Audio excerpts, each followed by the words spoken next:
আচ্ছা, বাজার করতে গেলে আমরা সকলে যখন আলু কিনি, টমেটো কিনি, কাঁচামরিচ, পটল যাই কিনি, দোকানদার যখন পচাগুলো দেয় আমরা কি নিই? কখনো নিই না।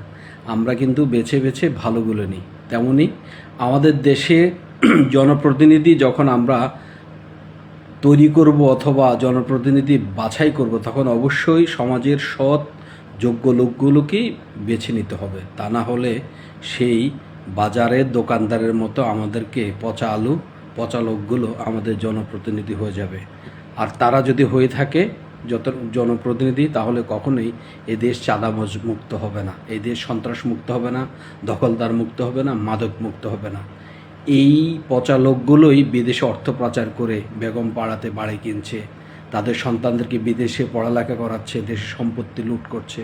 আসুন আমরা সকলেই সৎ এবং ভালো লোকগুলোকে নির্বাচিত করি আমাদের জনপ্রতিনিধি হিসাবে।